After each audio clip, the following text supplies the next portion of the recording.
Alright guys, the time is finally here. The future is now. Future Princess has indeed arrived. And there's a lot here to unpack. If y'all are subscribers, you know, well, hold up, let me do our normal little pitch first. What is YouTube without a little bit of self-promotion, am I right? Y'all know I'm right. We are giving away 100 Bezos bucks. Yes, this says 50. We are about to do the $50 draw here for getting to 1,000, but we're going to do 100 Bezos bucks, which are Amazon gift cards. If we can hit 2,000 subs, everyone that likes, comments, and is a sub on any video after 1,000 gets entered into a marbles competition, and it's a winner take all, baby. With that said, if y'all follow this channel, you know that every time a new hero comes out, I do a breakdown of the hero, and this week isn't going to be any different, but this week I kind of got to put a new little spin on it. I'll break it down, don't worry, but I'm kind of scared about Future Princess. I'm not going to raise a red flag, but I'm at a yellow flag. I'm at a half-mast. Guys, this isn't a meme. Okay, I'm worried about this. Leave in the comments where I'm wrong, because I need to be wrong about this. So let's get into it. Hey, listen.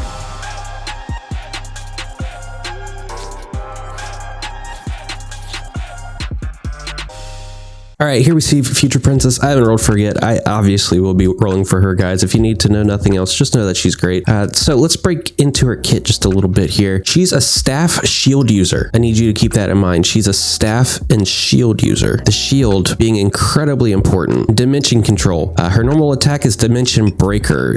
Either inflicts range damage with a staff or inflicts melee damage with staff and shield both equipped. Dimension Staff taunts nearby enemies and increases nearby party members' defense by 30% for 5 seconds. Chain Skill creates a barrier for all party members that negates the barrier, negates the damage of 3 hits from enemies for 20 seconds, restores HP by 10%, and special ability Time Acceleration. On hit, increases moving speed, weapon skill, regen speed, Dimension Breakers, attacking speed by 20% for 2 seconds. All of this is pretty cool. Like, let's be honest. All of this is good and pretty balanced, I'd say even. Now, the shield dynamic is a little interesting because she does have 159 defense, which we'll break down into the actual specifics of, but you can power boost that. 27,276 HP is absolutely absurd for this character, and 704 attack is very, very high as well.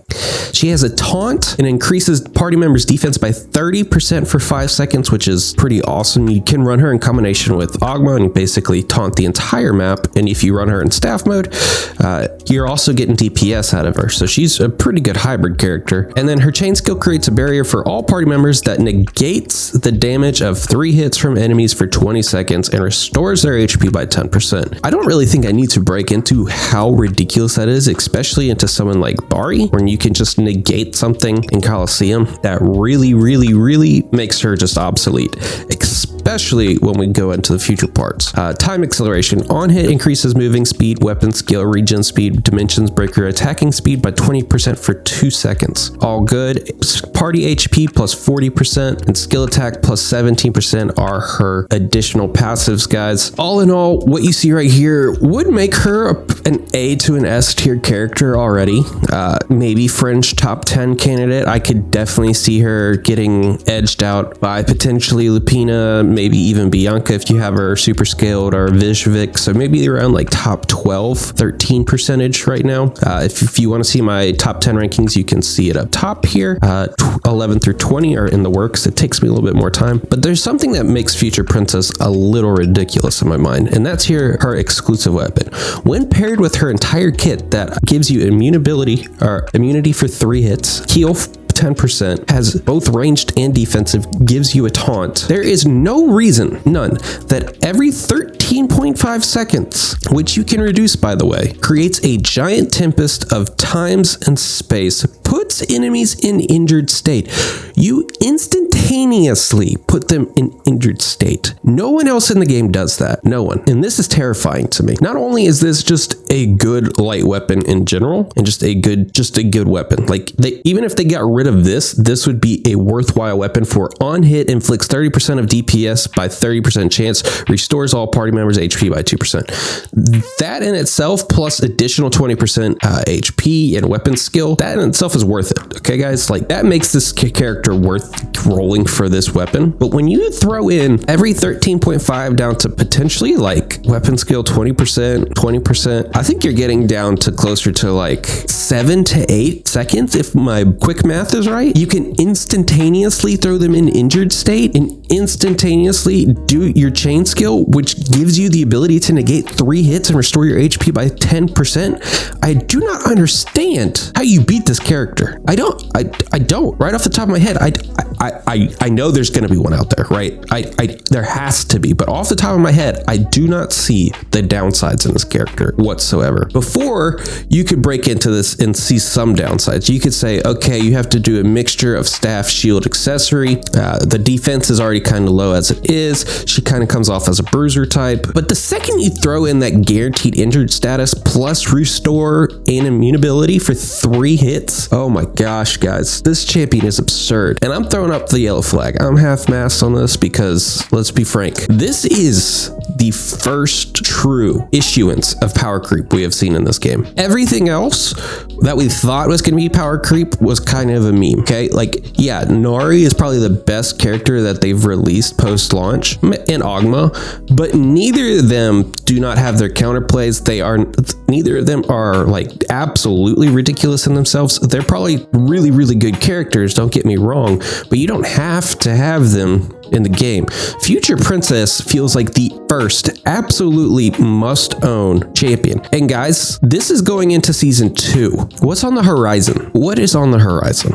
This character is absurd. The power creep is coming in to play very quickly by the looks of it. She's actually classified as a tanker despite having 704 attack, and it's straight up power creep. Let's get into the numbers specifically. Oh boy. Okay, so there should be some things that jump off the page at you right off the beginning here.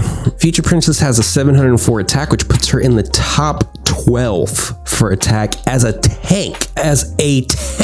She has the #1 HP in the game, more so than Marina, and she's in the top 20 for defense, despite being a shield user. Now, that defensive ranking is pretty interesting.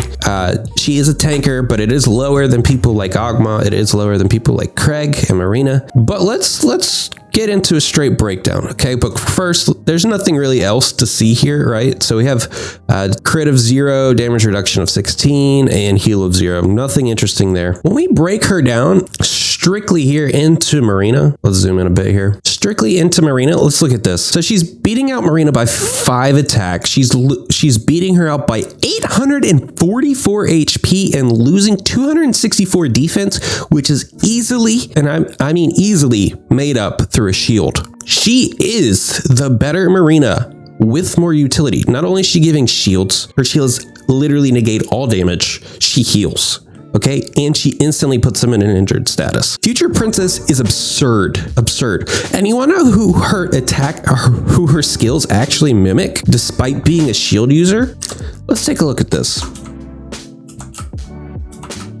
Yeah, guys, Future Princess is the tank form utility version.